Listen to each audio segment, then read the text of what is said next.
All right, welcome to another edition of the Skull Sessions. Today, my guest is Mark Blanchard. Is it? I don't know how to pronounce your first name. Is it Marcus? Mark? Mark's fine. Yeah, I think Marcus just kind of got stuck because I think I worked with enough Marks at a tattoo shop. So I got stuck with Marcus. And I still work with a Mark now. So, yeah, Marcus, it just stays, Makes it easy to, kind of separate us all. So, Yeah, I tattoo a lot of Brian's, a lot of Joe's, but I don't know a lot of Marks. yeah, So I feel like I got me and Mark Richards at Tomb. So, if I do hire anybody else, it has to be another Mark just to fuck everything up a little bit more. all right, man. So let's talk a little bit about your career. Like, you worked at some pretty famous shops like Last Rites with Paul Booth, and you have your own shop right now in Massachusetts.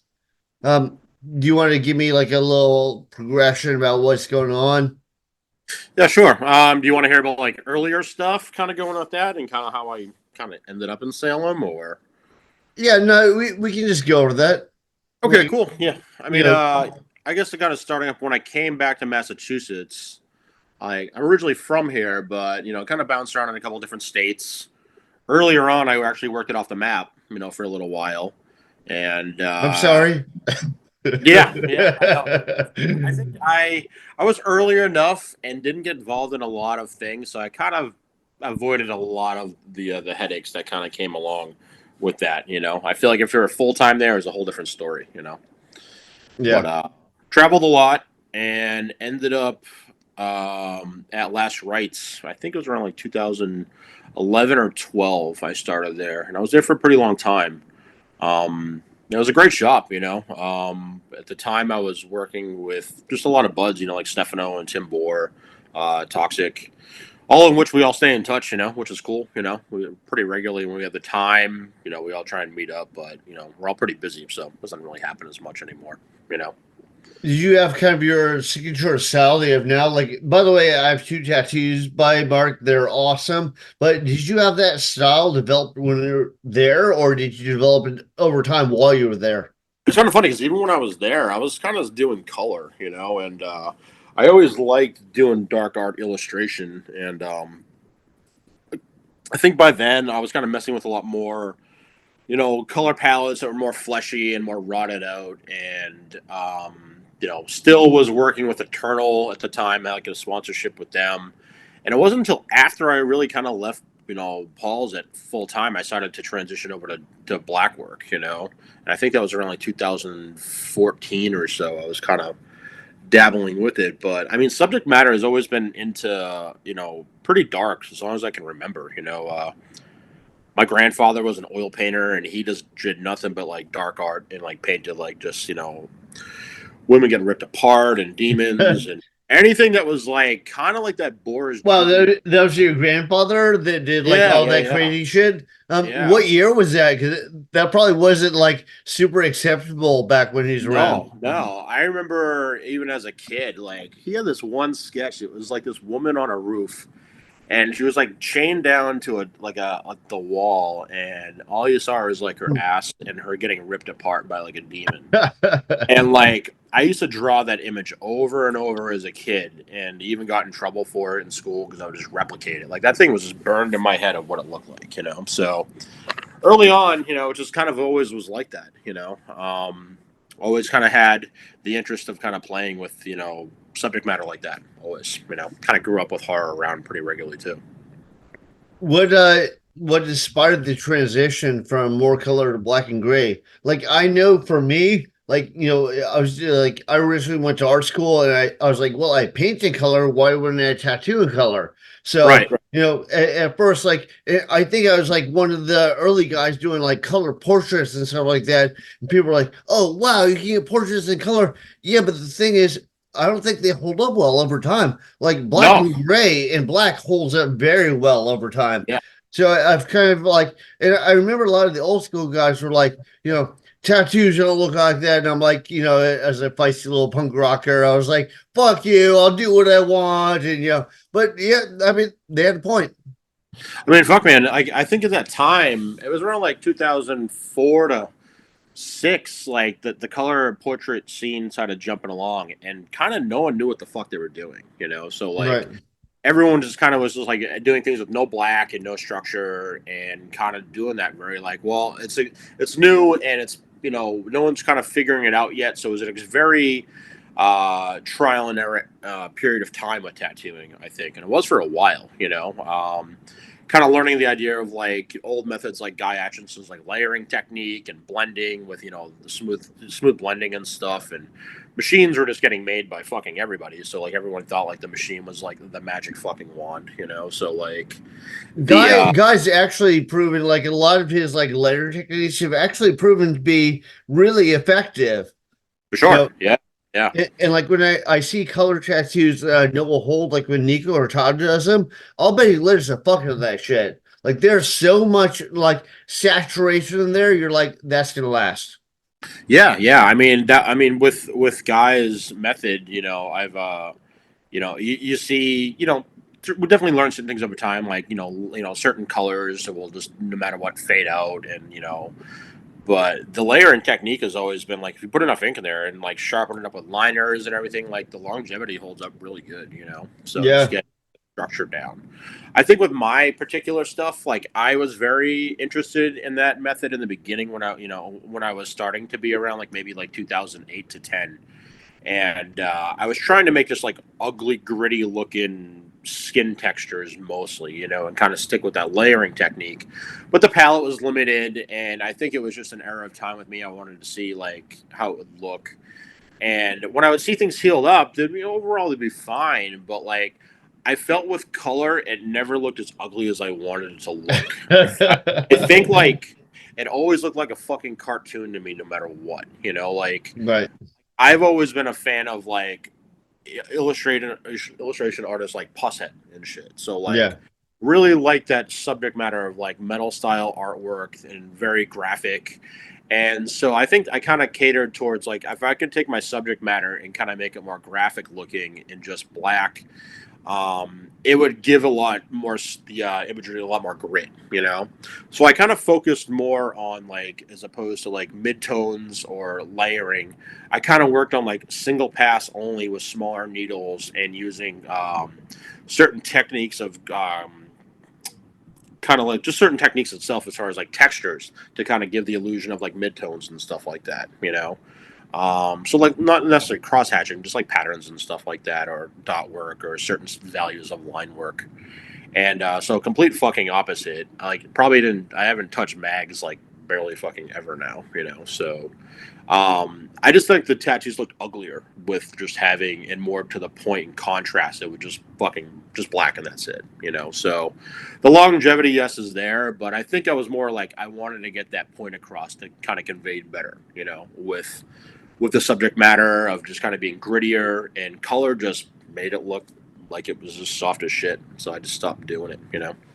Yeah, I think everybody learned it. It's all a learning process, but I think everyone learns over time what works best to like, get across the style, whether it's like a tattoo that you want to stay in the skin or like, like I learned with like illustration, like what comic book artists do is like when they want like a person to be close to you, they put a thicker line around it.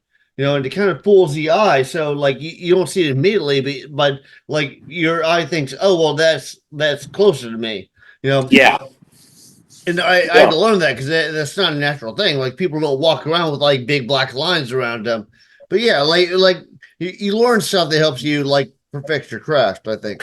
Yeah. I mean, the contrast stuff is such the biggest thing. Like when I never really even liked much traditional methods of black and gray. To me, I think when I started seeing black and gray as younger, like I think people just lined everything in black and did like a mid to a light tone gray shading. Everything had to be soft. And everything looked like it was equal value, everywhere, like dark light, dark light, dark light, everywhere. So like nothing kind of stood out that much. So Yeah, no, I hear what you're talking about. And what's funny is like the people that kind of like blew my mind back in like the '90s. I'm like, I look at it now, I'm like, what was I thinking? yeah, I mean, I think, but maybe a lot of that was just like technically they could really get cool, great details in there. Yeah. So, and, I think now, I think simple is better, kind of in a lot of ways. If you can kind of see something from a distance and it reads well, that's great, you know. And the same thing, even with sketching design ideas, like I do the same thing, like small little thumbnails to kind of be like, does this look good enough to I can kind of read things right now? Then I kind of blow it up and start rendering out things, but not going too fucking crazy. I just wanted people to kind of see like where the details where I want them, you know. So silhouettes and shit in the back matter, you know, stuff like that. Just kind of bringing that, you know, that black in the back will help that foreground, or vice versa, you know. Well, I remember both times when you tattooed me, like you drew up a couple illustrations and you asked me like, where I was going with this, what I was feeling. Is it kind of your normal process? Well, with like asking the directions of like the subject matter or the Not actual asking, not technical just part. asking the directions, but like thinking of the direction and having like a couple illustrations. Because I know if I did like a couple sketches, like I always ask all the details, before I draw something up. But like I Oh yeah. don't, I don't draw up several and say, "Hey man, here you go." Oh no, no. I mean, I kind of feel like, you know, if people are kind of coming to you for a subject matter of one thing, like I'm gonna draw that one thing my way, you know, and that's where you're gonna Right. get, you know. So if I draw up a couple extra, it's probably because I was just had the fucking time and was just doodling more and like made something else. But like even I'll probably only show like somebody one of them, you know, just because like Oh, so I shouldn't feel special. I like to call myself out and be like, make sure everyone doesn't feel special. So yeah, All right, but so yeah, what you're saying? I think Paul was telling me, or Bobby was telling me that they talked to you and like you were transitioning from like like your mainstay being tattooing into doing a bunch of artwork for other stuff. Why don't you talk about that? yeah. Well, me and Mark Richards, you know, we've had Tomb for a while, for 3 years now, and you know, Mark comes from an illustrative background, working with bands. So me and him started kind of working with, you know, collabing together pretty regularly on just like if it's for like stuff for bands or us kind of coming up with things together. So we started doing a lot with Tomb as far as just branching out, and I think we're kind Did, of going in different directions with that a little bit more now, you know. So did he do that Austin banner that you have at conventions, like with the um, skull? yeah, that's Mark's one actually. We're Yeah. making a new one right now, and it's fucking funny. It's like this big bloated out woman, and she's just like kind of got all these like quado babies growing out of her guts, and like all of them are like everything. It's got like multiple boobs, and it's just got these big like tube nipples, and everyone's like sucking on them and shit like that. So that's gonna be our new banner, and like I already drew it up. I'm waiting for Mark to finish it and kind of render it and color it. So yeah, that one's I'm looking forward to that one a lot more. Yeah, so new banner coming up this year. So where are you going with Tomb Gallery? Like, what do you said you're doing a lot more now? Maybe you're kind of changing the direction a little bit. Yeah, it's switching up a little bit because like we already have the store and the Tomb line like of our clothing. It's great, and like it's just me and Mark kind of started that, and it accidentally started getting bigger because we just made so much merch for bands that like we just kind of brought that over to making our own stuff and how we design things. So Tomb's kind of running a lot more based off of like merch. So Mark's kind of running that a little bit more, and I started transitioning over in the last year that I'm doing special effects makeup. And so I've been kind of at it for a year now. And I pretty much break up my time of like working in Los Angeles and back in Salem. So I'm kind of bounced between those two spots right now, you know, and everything's like month to month. Like this month, I'm mostly like fabricating like masks and props and things like that. Because right after Detroit Tattoo Convention, I'm flying to St. Louis to work at that Trans World Convention. It's like a big haunters convention. No, it's So like, awesome. Is yeah, so it it's tattoo at all, or is it like no, like not at prop? all. It's Nice. all like everything I'm mostly doing with the special effects is like other like makeup and prosthetics for people or on people or costuming, and we do a lot of prop making as well too. So like everything is just mostly those two directions. And sometimes we'll do music videos a lot, where sometimes we have to have like creative control to make sure like if we're making things in props or having makeups, like they're kind of shot a certain way to kind of get the best depiction of them, you know. So Oh, we're I kind of just dabbling in a I lot. I just thought of something. So with the when you do the videos, like what did you say that you're doing the videos for right now? Like the like short like prop videos? No, well, like we're doing, well, we have our own stuff that we're shooting, but we when we do videos, we do a lot of like music videos. Like my partner Okay. Missy, she does and fabrications. She's been at it a very long time, but she's been shooting videos for a long time with mostly metal bands. Like so, let's see, last one we did was for this band Vitriol that her and I worked on, and it was kind of a mix of like some makeup work and body suspensions, and just we had a certain ideas how we wanted it to be shot, so we did that in November. Would you or her be up for or open to like doing book trailers for people? Because I know people are always looking for people to do book trailers, and you have 20 million fucking marketing people that are like, they're like, yeah, yeah, I'll blow it out, and what they do looks so generic, and people pour money into it. It's like, dude, you wasted your fucking money.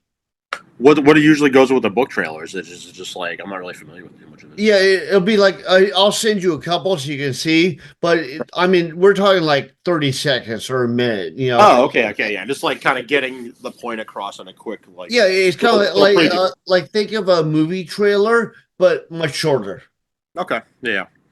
Yeah, with stuff like that, that's kind of things we have to do on our own, anyways. Just because, I mean, fuck, if we're to like have like any makeups that we're doing, that's not kind of catering to like a client, and they're just our own like one-off projects that we're doing, or if it's like a prop or makeups that like we always have to shoot small clips, anyways, just to have some sort of documentation on them and how they're going to be done. So stuff like that isn't really very far from what we're doing already. So, but Okay, it's well, I'll talk to you, and if you're yeah. into it, what should people get a hold of, and what should they, how should they contact you to say, hey, man, I heard you're good at this shit. I mean, just through our Instagrams are usually the easiest way, with everything. Oh, you check your Instagram message? I check them like once a month. Well, I think that is like just through my email on that link is the same way with Missy's is too. Just kind of finding us through Instagram and just sending us emails through there. So like Okay. Marcus 666 is mine, and Missy's is like run off through her Instagram as well. So we don't have like websites or anything like that. I mean, no one fucking looks at them probably, anyways. I feel like people do look at websites, but they do all the research first, and then as a last minute thing, they check your website and then Yeah, they email you. yeah. Um, I let don't think me any know your fucking. Instagram so people can check out your Instagram. What's up? Let me know your Instagram name so people can check it Oh, out. it's Markers_Blanchard. Okay, Yeah, awesome. yeah. But the yeah. I mean, as far as the things that I also got going on, it's mostly effect stuff nowadays. Like I'm tattooing a lot less, and that was one of those things I had to take and make a decision to make the time to learn a new medium. And by doing that, you're like you got to sacrifice time in what you have. Right. So last year, every time I would like do a tattoo convention or a guest spot, I'd piggyback that trip and go straight to meet up with Missy wherever she was at, work on whatever projects we were doing, and trying to work the best to kind of make the schedules kind of work. So, and now So it's like, this is something you've been into for a while, but now you're officially transitioning into it a little bit more.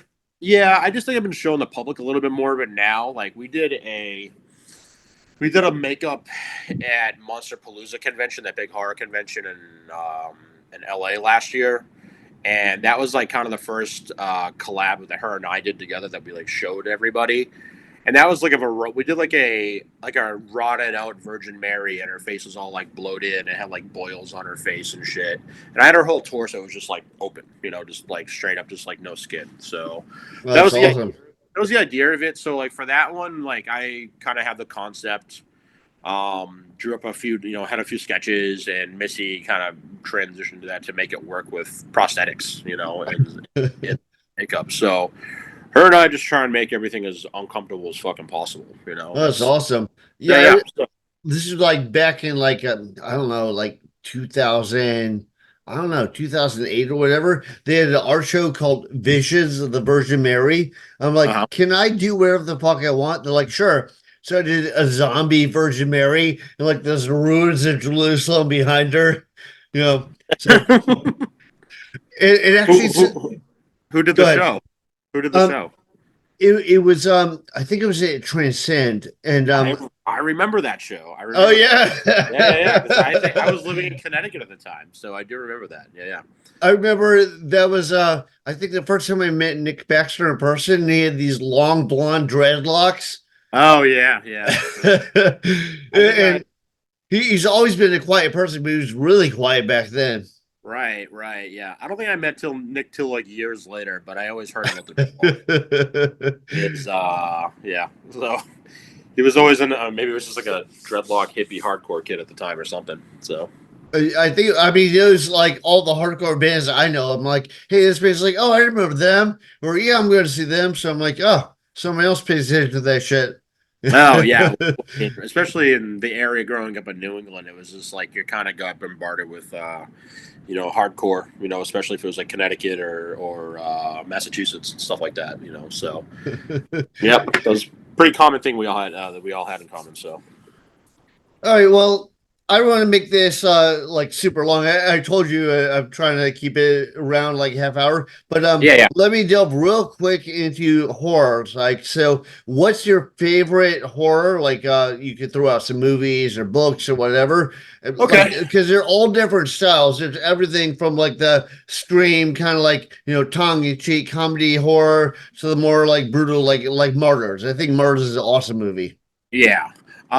Let's see. I mean, I've always liked the earlier like 80s, 70s, 80s horror a lot, When the 90s kind of came around, it'd be very selective. I kind of feel like a lot of it kind of dropped down and it wasn't as experimental. So, for 80s stuff, I would say stuff like The Gate, Critters, I Nightmare on Elm remember Street. the gate. Yeah. Yeah, The Gate was a shit, man. Yeah. I went on a hunt to try and find a lot of gate rare prints and stuff like that for my house. So, but yeah, stuff like that was always like a plus as a kid. Always like sneaking off into like the video store and checking out all the covers of all the horror movies and just like being like they had a certain style to them too. Yeah. I've seen so Um, many bad movies and awesome covers. I was they like, did. you You were let me watching, down. yeah, for sure. But like movies like Return of the Living Dead, especially Return of the Living Dead 3. Certain stuff that had like very brutal with subject matter and women just running around screaming the whole time. So 80s were the shit with horror. I think everyone kind of agrees with that overall. It was a lot more budgets to flow around to kind of make the most ridiculously fucked up movies. So yeah. Um, Well, I remember, like, I think it's a little bit earlier than the '80s. It came out like '79 or whatever, but the original, um, it was Dawn of the Dead, oh and yeah. like the George Romero The version. Romero one. Yeah. Yeah. And I remember Yeah, it there had was that like exploding kind of head a and stuff. zombie craze, and I saw so many bad zombie movies, like Zombie Lake or Shockwaves, and I was like, you just can't capture it. Like there are a No, couple of no. people that did, but there are a lot of like bad imitations. Yeah, my favorite part of the original Dawn was the rating of the projects in the beginning, and obviously the dude just kicks open the door and blows the guy's head straight up, and it's just gone. So you do the screenshot, the screenshots, pause it and watch every little scene as it happens. Yeah, Um, it's hard for me to pick a favorite scene from that because there's a bunch of like really iconic scenes. Like I yeah, remember seeing that, I was like, "Holy shit!" Like George Romero pulled no punches. Like people were getting like no, shoot definitely fucking. off, and yeah, The language is fucking all over the place in that one too, for sure. So yeah, I mean the zombie thing definitely came back. Remember. I mean, I remember back in like 2004 to six. Like it started off with the remake of Dawn of the Dead. Then they made like which wasn't bad. I wish they No, it hadn't really named it wasn't. Dawn of the Dead Yeah, because I'm like, it really is not Dawn of the Dead, but it's a good zombie movie. it really was. Like we had it on at the shop like a few months back, and I was like, this movie's still kind of great. So, but then they had movies like was it Land of the Dead with Dennis Hopper? Remember that one? Yeah. I Yeah, was, I was like, I think that was one of and it Romero's took last. so long for him to come out with that, and just like I finally get to do what I want, and I couldn't wait, and it came out. I was like, oh. Yeah, it's like Escape from New Whoa. York, but with zombies. Yeah, yeah, yeah. I love Escape to New York. It's so good. That was a good movie. There were no zombies. Yeah, true, true. Yeah, I remember that whole zombie craze kind of kicked off for a while. Then I think as soon as Walking Dead came out, it just kind of died down because that was like the one thing they had, you know. So Well, you don't see a Walking whole. Dead was good for like 2 seasons or 3 seasons, and then just went. It's fucking crazy. Yeah, like Yeah, I never really. I started watching it for the first, like the whole thing. I like made myself sit down and watch it last year because I kind of dropped off after like the second, third season, you know. yeah. And I feel like the show was just kept going, and like the same thing would happen. They would go to a new place, something bad would happen, and they would, you know, have some sort of leader or something that was like their enemy. They'd kill him, then they go to the next place and do the same thing. It just kept happening There over. was no progress. Yeah, Like they you're could have right. stopped that show a long time ago. Yeah, You know? yeah. So it was just like, all right, they're gonna do the same thing, and the next time, and a couple more people are gonna either come in or come out. You know, so Right. It's like we'll milk this cow for as long as we can. yeah. But With the newer horror stuff though, like you know, it's great to A24 is always like it's pretty hit or miss, but like I like they're at least a little bit more involved in their films. You know, it's not so doesn't have like a formula as much that you see with a lot of like horror stuff. Um, I would say still probably favorite movie in the last 5 years is Hereditary. I just thought that was just done so that well. was good. I like that. Yeah. So good, just uncomfortable. Like I having scenes where the mom's just talking about like going at her son on this kitchen table, saying how she tried to abort her but it didn't happen. Just stuff you want to hear on the kitchen table. So. Yeah. No, But it had that same feel, like Martyrs had that feel where I'm like they skinned her to find out like what's past life. I don't know. No spoilers if you haven't seen the movie, but no, I I'm haven't seen sure it. you have. Yeah, You haven't? I know what you're talking about. Yeah, so I haven't seen it though. I have to check it out. Holy shit! Sorry. Yeah, No. no, it's totally worth seeing though. It's really good. Yeah. I would say it's like in my top 10. But Okay. Cool. all right, man. So let's call it. Is there anything else that you want to give a shout out to? Maybe if you want to name like a book that people should check out or a movie people should check out.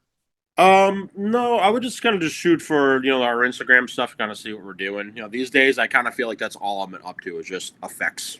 So check out our Instagrams and Fabrications as well. And yeah, that's pretty much what I'll be up to for the rest of the year. All right, thanks, man. Well, thank you for doing this, and I know it's short notice, but I appreciate it. Yeah, man, it was good to talk to you.